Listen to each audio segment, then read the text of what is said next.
So Hall of Fame coach Tony Dungy has done extensive legwork in the promoting of hiring of minority coaching candidates, and he spoke on the state of coaching at a luncheon promoting NBC's partnership with Thursday Night Football, saying, quote, "So many owners don't know what they're looking for. I've talked to people who have said, recommend a coach to me. And when I say, well, what are you looking for? They say, well, I don't know. Recommend someone who is good." Very interesting. We welcome in Bill Poley into the show. Spent 7 years, of course, with Tony Dungy. Yes, won a Super Bowl together. Thank you so much for being with us. My pleasure. We appreciate it. Help us out here. Do you think this is a reason why there's so few minority head coaches in the NFL? No, it's one of the reasons. There's a number of reasons. On the one hand, Tony's exactly right. Owners don't know what they're looking for. On the other hand, you have agents out there who are pushing coaches and getting in league with people in the media trying to push coaches who may not even fit or even be qualified. Third, you have all kinds of speculation that takes place. The internet, for example, had a story a couple of weeks ago that Josh McDaniels was not on the list compiled by a committee that I belong to. First of all, the list hasn't been promulgated, and Josh McDaniels was on it. So it's that kind of nonsense that floats around that owners and club presidents are susceptible to. The other thing is that there is the feeling, largely I think created by the media, that you have to be a coordinator in order to be qualified to be a head coach. That's not true.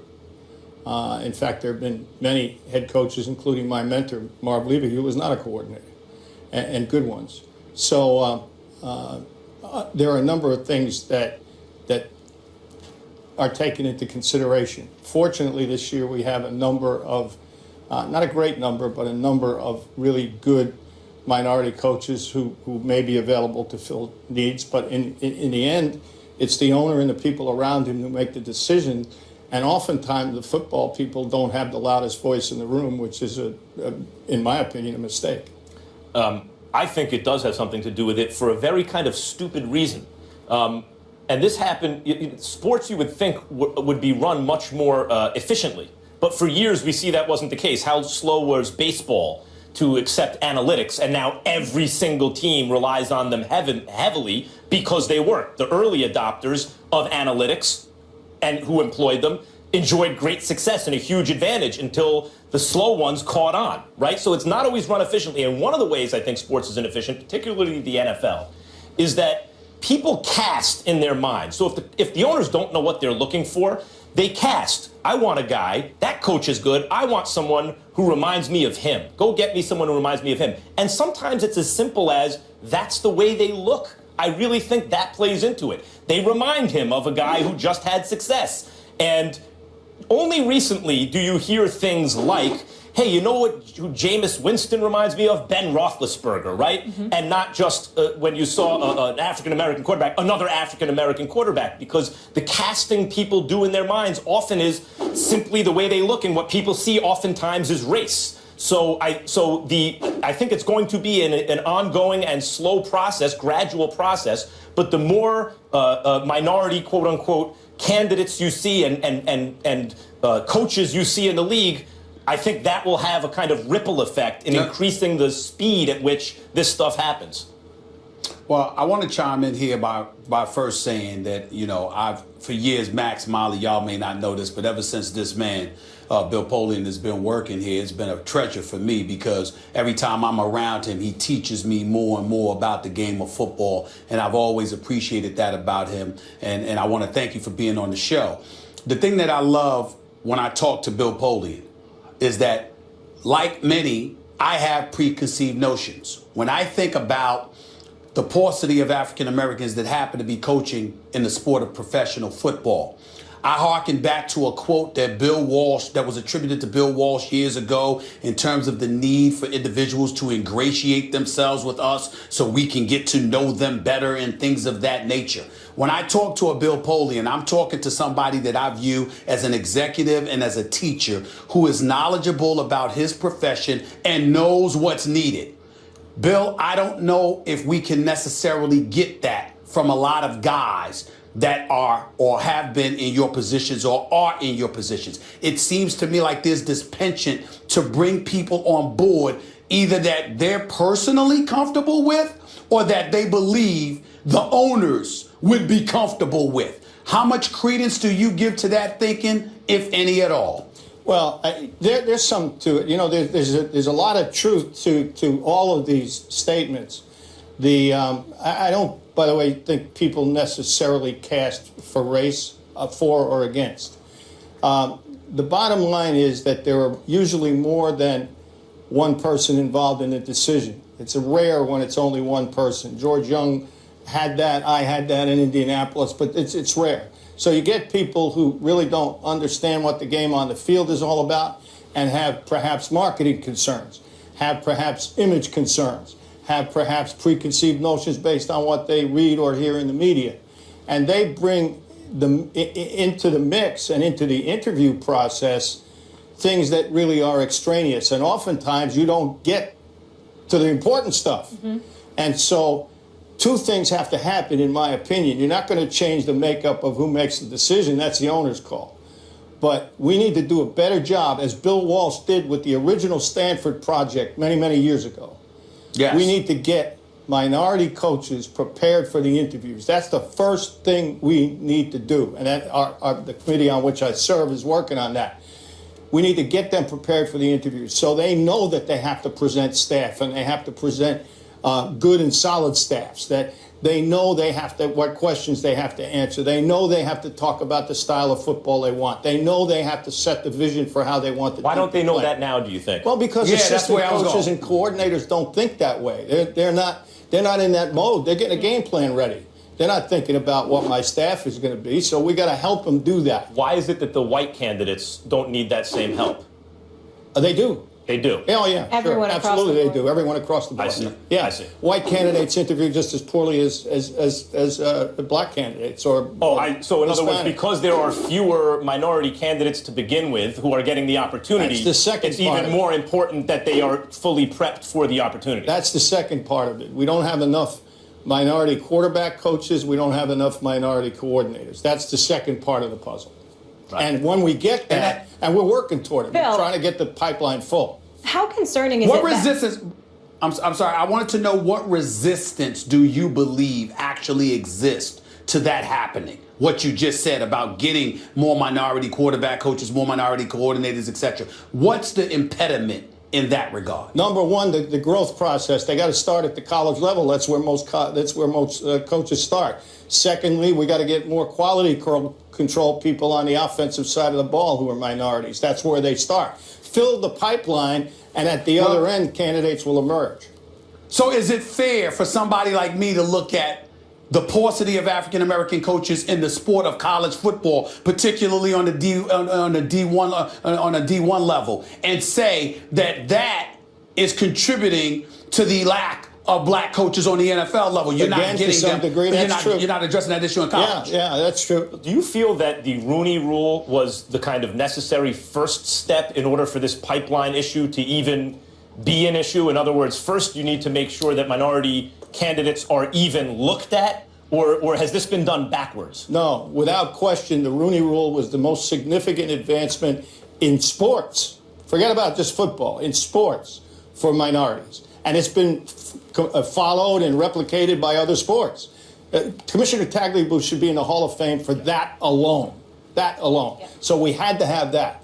Now we got to grow the pipeline. That's really what it's all about. The next step. The next step. Yes. No question. Well, but regardless of race, I find it concerning that owners don't know what they want in itself. What were you going to say, Stephen A.?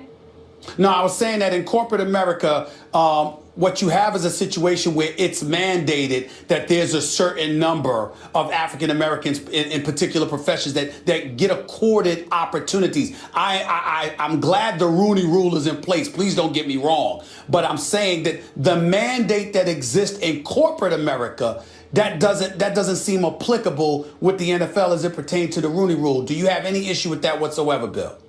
I think the Rooney Rule is great. It's been expanded to general managers, and it's been expanded to other front office positions, including for women. And I think that's the precursor to everything else. Once that's in place, and it is in place and has been for a long time, then we begin to take steps to make sure that the pipeline is full. It's not right now, to be very honest with you. It's not. Really appreciate you joining us and your insight. Thank you, this. sir. My pleasure. Bill. We'll argue about the MVP some other time. Yes. First Take is presented by Bass Pro Shops. Your adventure starts here. And in part by Wrangler. Be comfortable in your own jeans. I think anybody that's got a kickoff guy or a kicker with a strong leg would be in favor of it. It would, the idea would be that if you split the uprights on a kickoff, you get a point or you get rewarded for it in some way. I mean, I've heard the version I like is you split the uprights, you get a point. I've also heard you split the uprights and instead of the opposing team starting at the 25, maybe they start at the 10. Ravens kicker Justin Tucker, who's been so clutch this season, making some interesting suggestions for a kickoff rule change during an appearance on the Dan Patrick Show Tuesday. Max, like, love, or hate it? I love it. And by the way, whichever you want to split the uprights and get a point, or you want them to start at the 10, whatever produces variation and things that are other than automatic results, as the extra point used to be, for example, after a touchdown. After all, why do it? Now, if I had my druthers, there'd be no kicking in football at all, just because it's called football and it came from soccer. The Ivy Leagues made it better and gave us American football. We don't need the vestiges of soccer in the game. But since they're there, let's make it interesting. Whatever is less automatic is better. This creates variation and increased probability of various events occurring. I like it better.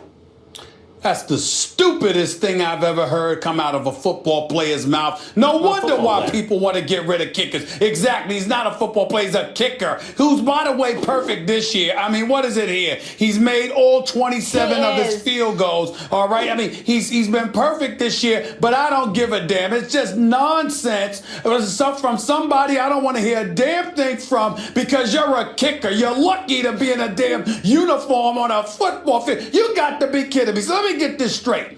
I'm going to kick off, and if I kick it far and it goes through the goalpost, which by the way prevents an actual kickoff from taking place, a kickoff return from taking place. Oh, because of that, I deserve a point? You got to be crazy. That is nonsense. It is asinine, and I can't believe you, Beetlejuice. I can't believe that you would sit up there and think that it is okay to have that in place. Well, that is George. Nonsense. It's a waste of time. Please. Look, you want to get rid of kicking in football? That's right. You want to do that I've been right called now? George Jefferson many times. It's all right. I'm good with it. Go ahead. I'm shocked about it. But look, if you want to make a deal with me right now, we just take kicking out of football. I'm with it. We don't need kicking in football, really. But if it's going to be there, if that's not what you're saying, if you're saying, then why not? Make it interesting. What do you mean, why not? Hold on, think about this. You deserve a point you did for kicking it out of the end zone? Yeah, you did something hard. Nonsense. You did something difficult That is to nonsense. It shouldn't be, not for a kicker, it shouldn't be difficult at all. Go to the amusement park. Listen. Well, you know what, Max? Why not give him a point for an onside kick? Let's give him all a right, what are you talking about? Why not give him a point for kicking the foot, for punting it out of bounds? One of the reasons that American football is so nonsense. One of the reasons American football is so excellent is because the genesis of the game is the rules committee, essentially. The Ivy Leagues got together and said, let's make soccer better. I noticed how you threw in the Ivy Leagues. I noticed how you threw that in, Ivy Leagues. The Ivy Leagues got it together, right? Nobody else. It's just Ivy League people that got it together, right? Just stop it. Beetlejuice, you lost this one. Please. Molly. Please. I'm with Stephen A. South Antonio. You got to be kidding. This is so asinine. It don't make no sense. It doesn't make any sense. The point is, the rules committee has been around making the product better and better. Even as purists were saying, no, don't do that. This is the way we've always done it. And they shouldn't be afraid to stop now. Keep making it better. Whether it's an extra point, whether it means you take it out on your own 10 instead of a touchback, whatever it is, I like it. Variation and whatever's not automatic. I like it. I will say this. Reward things that are difficult. I will say this. Yes. It's real, and I'm getting on it because I think it's asinine, it's stupid. Yes. I wouldn't, no way on earth, but I'm not going to blame Justin Tucker for it. Here's why. Because it'll make him more relevant. It's just another way. It's another way for you to control. Yeah. So what you're trying to do with your non-football playing self, okay, because you're a kicker, and we all know they're not football players. What you're trying to say, and I don't mean it. I'm not trying to be but so disrespectful, because I know it's Jay Feely out there who's going to run for office one day. I don't want him up on Capitol Hill getting the IRS or somebody after me or something like that, because I said something about kickers. So I got to be careful. But here's what I'm trying to say: the kicker a kicker goes on a radio show and basically sits up there and comes up with some cockamamie idea to generate points other than a field goal or extra point. You actually want an extra point for just a kickoff? Oh, you've got to be kidding me. No way. Would you no ask a kicker way. for his autograph when you were a kid and he turned you down?